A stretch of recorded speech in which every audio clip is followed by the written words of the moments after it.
नमस्कार दोस्तों, मैं पूजा राय आपका अपने YouTube चैनल उत्कृष्ट एकेडमी अयोध्या में आपका स्वागत करती हूँ। एक ताज़ा तरीन सुबह की शुरुआत हो चुकी है, तो इस सुबह को कुछ ताज़ा तरीन खबरों के साथ शुरू करते हैं। अगर आज आप इस वीडियो को देखते हैं तो इसे एंड तक जरूर देखिएगा। कल मैंने वीडियो के बीच में आपसे एक क्वेश्चन किया था और आज मैं वीडियो के लास्ट में आपको एक क्वेश्चन दूंगी जिसका आंसर आपको कमेंट बॉक्स में कमेंट करके बताना होगा। तो पहले मैं कल के क्वेश्चन का आंसर दे देती हूँ, फिर हम आज का करंट शुरू करेंगे। कल मैंने आपसे क्वेश्चन किया था कि केंद्रीय सूक्ष्म लघु व मध्यम उद्यम मंत्री कौन है व राज्य सूक्ष्म लघु व मध्यम उद्यम मंत्री कौन है। तो इनके आंसर हैं कि केंद्रीय सूक्ष्म लघु व मध्यम उद्यम मंत्री श्री नितिन गडकरी जी हैं व राज्य सूक्ष्म लघु व मध्यम उद्यम मंत्री श्री प्रताप सारंगी जी हैं। तो अब हम आज का करंट शुरू करते हैं। आज की हमारी पहली खबर है, फीफा अंडर 17 महिला वर्ल्ड कप अब अगले साल भारत में ही 17 फरवरी से 7 मार्च के बीच आयोजित किया जाएगा। इस प्रतियोगिता में 16 टीमें भाग लेंगी और इसका आयोजन 5 स्थलों कोलकाता, गुवाहाटी, भुवनेश्वर, अहमदाबाद और नवी मुंबई पर किया जाएगा। यह वर्ल्ड कप कोरोना वायरस महामारी के कारण स्थगित कर दिया गया था। विश्व फुटबॉल की सर्वोच्च संस्था फीफा ने महामारी से पैदा हुई परिस्थितियों का गहन मूल्यांकन करने के बाद 12 मई 2020 को ये फैसला लिया। फीफा ने बयान में कहा कि कोविड-19 महामारी के प्रभाव व फीफा परिसंघ कोविड-19 कार्य समूह की सिफारिशों के गहन मूल्यांकन के बाद फीफा परिषद ब्यूरो ने टूर्नामेंट के लिए प्रस्तावित नई तिथियों की पुष्टि करने का फैसला किया। इससे पहले इस टूर्नामेंट का आयोजन इस साल 2 से 21 नवंबर के बीच होना था। तो अब फीफा वर्ल्ड कप अगले साल भारत में 17 फरवरी से 7 मार्च के बीच आयोजित किया जाएगा।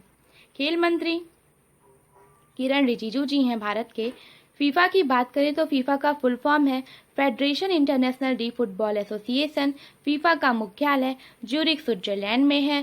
फीफा के वर्तमान अध्यक्ष जियानी इन्फेंटिनो हैं व फीफा की स्थापना 21 मई 1904 को पेरिस, फ्रांस में हुई थी। चलते हम अपनी अगली खबर पे। हाल ही में स्काई ट्रैक्स पुरस्कार कैंपेगौड़ा इंटरनेशनल हवाई अड्डे ने जीता है।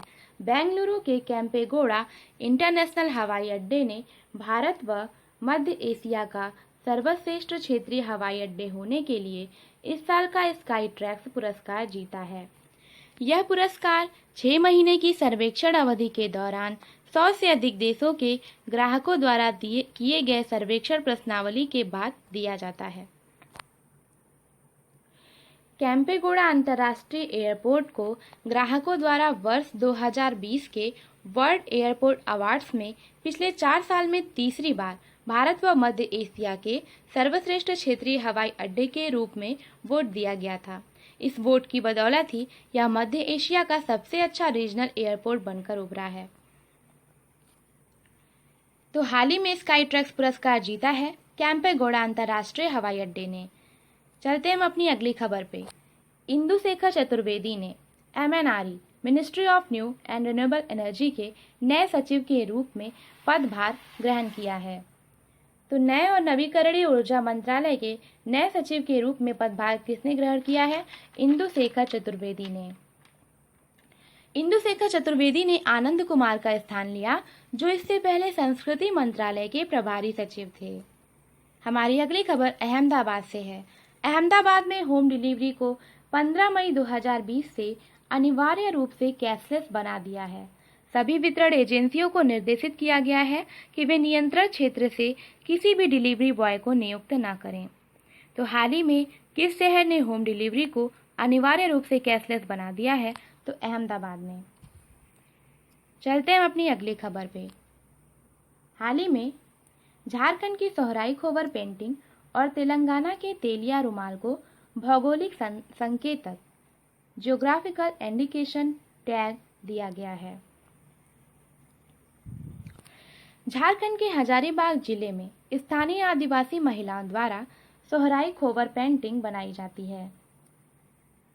तेलंगाना के तेलिया रुमाल कपड़े में कॉटन लूम के साथ जटिल हस्त निर्मित कार्य शामिल है, जो 3 विशेष रंगों लाल, काले और सफेद में विभिन्न प्रकार के डिजाइन व रूपांकनों को प्रदर्शित करता है। बात करें जीआई टैग की। जीआई टैग या भौगोलिक संकेतक का मतलब ये है कि कोई भी व्यक्ति, संस्था या सरकार अधिकृत उपयोगकर्ता के अलावा उस उत्पाद के मशहूर नाम का इस्तेमाल नहीं कर सकती। जीआई टैग किसी उत्पाद की विशिष्ट भौगोलिक उत्पत्ति, विशेष गुणवत्ता व पहचान के आधार पर दिया जाता है। किसी उत्पाद के जीआई टैग के लिए आवश्यक है कि उत्पाद का उत्पादन उसी क्षेत्र में होना चाहिए जहां के लिए जीआई टैग लिया जा रहा है। भारत में सबसे पहले दार्जिलिंग की चाय को 2004 में जीआई टैग प्राप्त हुआ था। चलते हम अपनी अगली खबर पे। हाल ही में 12 मई 2020 को प्रधानमंत्री नरेंद्र मोदी ने भारत की जनता को संबोधित करते हुए यह बताया कि वे एक आत्मनिर्भर भारत के लिए 20 लाख करोड़ रुपए के विशेष आर्थिक पैकेज देंगे। तो प्रधानमंत्री नरेंद्र मोदी ने एक आत्मनिर्भर भारत के लिए 20 लाख करोड़ रुपए के विशेष आर्थिक पैकेज की घोषणा की है। यह पैकेज भारत के जीडीपी के लगभग 10% के बराबर है। प्रधानमंत्री मोदी ने यह भी कहा कि लॉकडाउन 4 अलग होगा और नए नियम होंगे। 18 मई से पहले लोगों को लॉकडाउन 4 के बारे में सूचित कर दिया जाएगा। हमारी अगली खबर है, सिंगापुर के बौद्धिक संपदा कार्यालय IPOS के मुख्य कार्यकारी डैरेन तांग को आधिकारिक तौर पर विश्व बौद्धिक संपदा संगठन वीपो के अगले महानिदेशक के रूप में नियुक्त किया गया है। तांग 1 अक्टूबर 2020 को 6 साल की अवधि के लिए वीपो की कमान संभालेंगे। यह पहली बार है कि सिंगापुर का कोई व्यक्ति संयुक्त राष्ट्र एजेंसी का नेतृत्व करेगा और वीपो के एशिया का पहला महानिदेशक बनेगा। तो हाल ही में वीपो के महानिदेशक का कार्यभार किसको मिला है? तो डैरेन तांग जी को 6 वर्षों के लिए। हमारी अगली खबर है, केंद्रीय राज्य मंत्री स्वतंत्र प्रभार डॉक्टर जितेंद्र सिंह ने 12 मई 2020 को ASSOCHAM associated chambers of commerce and industry of India द्वारा आयोजित भारत बांग्लादेश आभासी सम्मेलन को संबोधित किया। तो हाल ही में किसने एसोचैम द्वारा आयोजित भारत बांग्लादेश आभासी सम्मेलन को संबोधित किया है? तो केंद्रीय राज्य मंत्री डॉक्टर जितेंद्र सिंह ने। चलते हम अपनी अगली खबर पे। वंदे भारत मिशन, जो कि भारत सरकार द्वारा विदेशों में फंसे भारतीयों को वापस अपने स्वदेश लाने के लिए चलाया जा रहा है, उसका दूसरा चरण 16 से 22 मई 2020 तक लॉन्च किया जाएगा।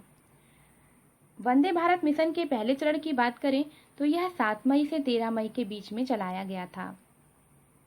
अब इसका दूसरा चरण 16 से 22 मई 2020 तक लॉन्च किया जाएगा। यह 31 देशों से भारतीयों को वापस लाएगा।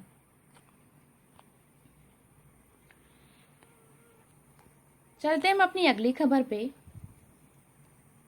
पेट्रोलियम और प्राकृतिक गैस मंत्रालय ने कच्चे तेल की कीमतों में गिरावट व कोविड-19 लॉकडाउन के कारण मौजूदा उत्पादन साझाकरण अनुबंधन PSC की समीक्षा के लिए 6 सदस्य विशेषज्ञ समिति का गठन किया है।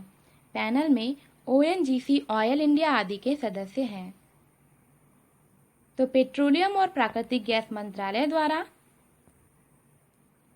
उत्पादन साझाकरण अनुबंधन की समीक्षा के लिए 6 सदस्यीय विशेषज्ञ समिति का गठन किया है और इस पैनल में ONGC ऑयल इंडिया आदि के सदस्य हैं।